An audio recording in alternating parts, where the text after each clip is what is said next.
Hey guys, it's Michelle from Unraveling Books. I am here to do another video blog. I haven't done one of these since I think February when I talked about the Vampire Academy movie. And I wanted to do one for The Fault in Our Stars, like a movie book comparison. But I was living on San Juan Islands this summer and I lived in a house with like 10 girls and I just couldn't make a video. So if you pay attention to my blog, you know that I created a feature called Around the World With, and I love traveling and I love books, so I thought it would be fun to pick a book blogger each month and ask them questions related to traveling and related to books that involve travel, whether road trips, traveling to Europe, that kind of thing, and your favorite author, where they live, that kind of thing. So I have decided for December, to close out the year, I thought it would be fun if I answer the questions this time. So this month, we're going around the world with me.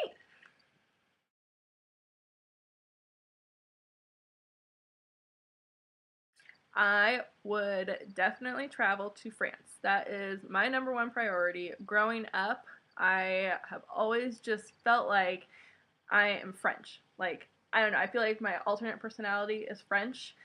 Even though French is kind of like sophisticated, hoity-toity to me, and I don't think I'm like that, but I love the language. I think the city looks amazing, and I love everything about France. I was in French club in high school. I took French all 4 years. I tried taking it in college. That didn't work out too well. It's a lot more difficult when you're in college. And I've just always wanted to go like around France, like hit up all the coast and then just kind of work my way into the middle. So France would definitely be my number one choice. Um, and then it used to be London and Rome, but now Greece has moved to my second spot. I don't even know why. I'm not really like a beachy summer type person, but Greece just looks amazing. Like the white houses against the blue of the ocean and everything, it just looks amazing. Um, so that would be my second choice now. And Australia used to be a place I would really want to go to, just because I love koala bears and they're my favorite animals. So that's the only reason why I really care to go to Australia. I do love surfers though, so that's another perk for going to Australia. And the accents, amazing. Number one favorite accent.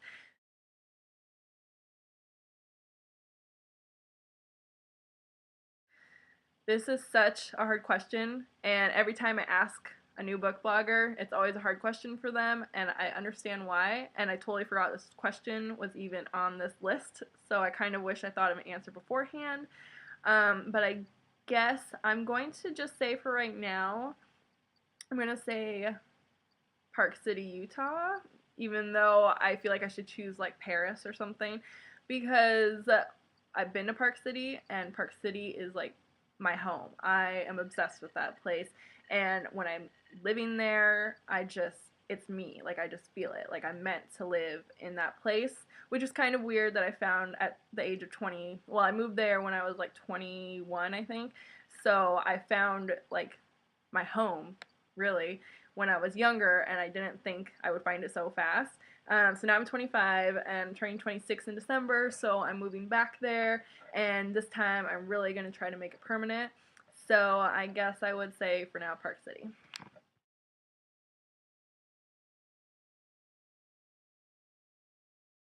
I haven't traveled outside of the United States. Otherwise, I'm sure I would be saying, Paris, anywhere in France, basically, or Europe, pretty much. Um, but I've been to some states, so I would choose Park City. It's probably going to be pretty obvious from here on out if you ever pay attention to like my Twitter or Instagram or anything. Once I move, it's going to be Park City all the time. So I would say that's my favorite place. Like I said, it's like basically my home now. It feels more like home, even though I'm from Oregon. Park City is like my home, if I haven't said that enough already.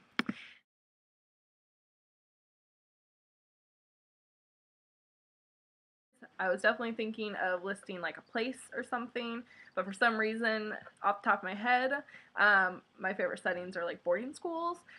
So going along with that, I would say East Coast, like North Carolina. I mean, Nicholas Sparks books are always like set in North Carolina, and boarding school books always seem to be set like there's Gossip Girl and the It Girl series, which is a spinoff, and that's set in boarding school in New York. And there's the Private series by Kate Bryan, and that's East Coast boarding school.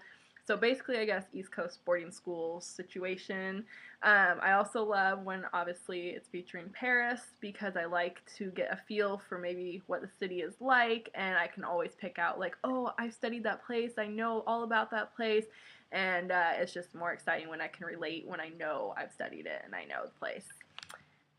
Least favorite, Just One Year by Gail Forman, like the sequel companion to Just One Day, took place in like I don't remember where, like not Egypt, Israel or something. I don't remember. You can correct me. I don't care. And I just don't like.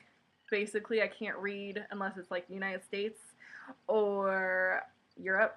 Anything outside of those is like really hard for me to get connected to for some reason. I try. I can't do it.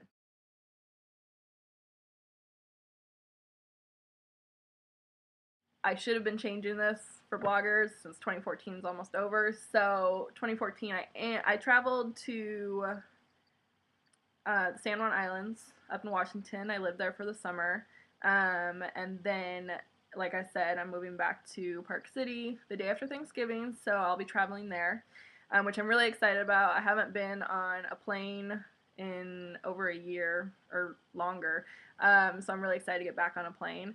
I just love flying. And so I will say for 2015, I hope to come back home to visit, but I would also just love to, I guess, find a way to travel maybe around Utah and explore more. I haven't really gotten to do that because I don't drive, so it's kind of difficult unless I find people that drive and use them.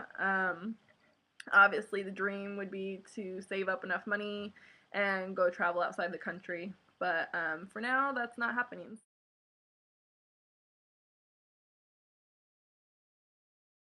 So, Cruel Summer by Alison Noel. This book is what made me start loving Greece so much. I read it back in high school, I think, and it takes place partly in. I think she went to Mykonos, the main character, and my friend Katie just recently traveled to Greece in October, and I can't wait to get back to Utah so I can hear all about how it went. And she was going to go to Mykonos too, which I'm super jealous of. So I can't wait to hear about it. So Mykonos is like the number one spot in Greece that I want to go to, thanks to this book. Wish You Were Italian by Kristen Ray. This one takes place in Italy, obviously, and I think it's going to be so exciting to visit the Cinque Terre, like our main character did in here, and eat gelato and go see the Colosseum, all those typical touristy stuff.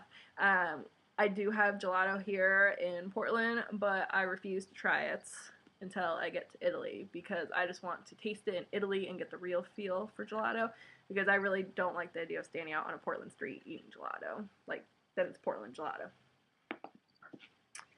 There's, of course, Anna and the French Kiss. I wish I had the new cover for this, by the way. This one's obviously Paris, and how cool to go to school in another country. I mean, study abroad would be amazing, but I wouldn't want to go for school. And plus, it's so expensive just to like go study abroad these days, so I'd rather just travel for fun. And my favorite, the one that got me like really hooked on books with traveling, is 13 Little Blue Envelopes by Maureen Johnson. And I think it would be so fun to write, like before I go to Europe, my sister and I were talking about filling out envelopes and sealing them and like travel a year from now and not remember what's in the envelopes. And then when I get there, I have these like scavenger hunt envelopes to open and I won't remember what it says inside. So then I have to like follow the envelopes. I think that would be so fun. So that one's my favorite.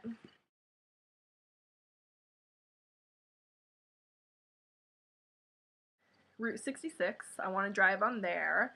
And Salem, Massachusetts to see where the witches were. and I want to go down to California and see the Winchester Mystery House. I think that would be crazy. And the number one must-see destination is Roswell, New Mexico. I like obsessed with aliens, and I totally believe they're real. My dad saw a UFO, and he even painted a picture of it, and I believe it's true. So I definitely want to go to Roswell, and that's my favorite show too, Roswell. So I want to like dress up like Liz and Maria in the cute little like diner uniforms, and I want to go to the UFO convention down there and just participate in all the activities and go to the UFO museum. And then after that, I would want to go to Area 51. And I always say, before I die, if I haven't seen a UFO, I want to, in my little old age, go try to cross into Area 51, even if I get shot down, and just try to make it as far as I can so I can try to, like, see what's in Area 51. I know it's crazy.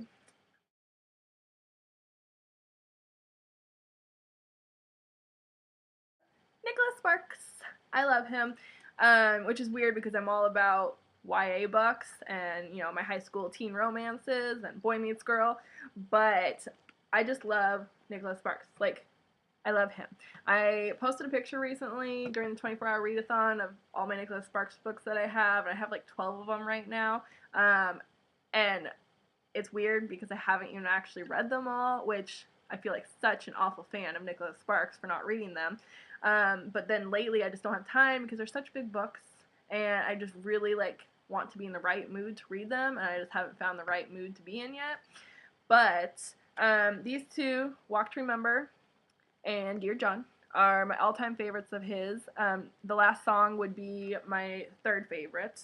Walk to Remember's first, and this is my movie version copy. I also have a hardback version of this book that I got like maybe like 2 years ago at a library book sale, and it's like these pages are, you can't really see it, but they're like all yellow and old now, and it's just like the cover's all bent like this, and I love this book so much. I always have to bring it with me wherever I go, and it's so weird that I like this book because it's so different from the movie, but the movie is my number one favorite movie, and I just like how different they are, and the book makes me feel just as much as the movie does, even though they're different, and I'm obsessed with this book. Like, I used to be able to quote it. I haven't read it in a while, so I can't really quote it much anymore. But, yeah, so that's my favorite, and then Dear John's my second. So, yeah, Nicholas Sparks, great author. You should read him. If you want to participate in my travel future and you think that's something to be interested in, I'm going to put like a contact form down below, and you can fill that out, or you can email me. I'll put that information below as well, and I'd love to have anyone participate. I mean, I'm fine looking and requesting people and asking you guys on Twitter, but if you feel like you want to participate, then hit me up. I'm more than welcome to like start planning this out and get anyone who wants to do this. I just want to include people who like to travel or want to travel, or even if you haven't really traveled much but you love books about traveling, anything like that, I'm willing to just like make it work and have anyone on here who wants to do it. Alright, so that's it for this Around the World video. Thank you for joining me, and maybe I'll make another one of these videos soon. Talk to you all later. Bye!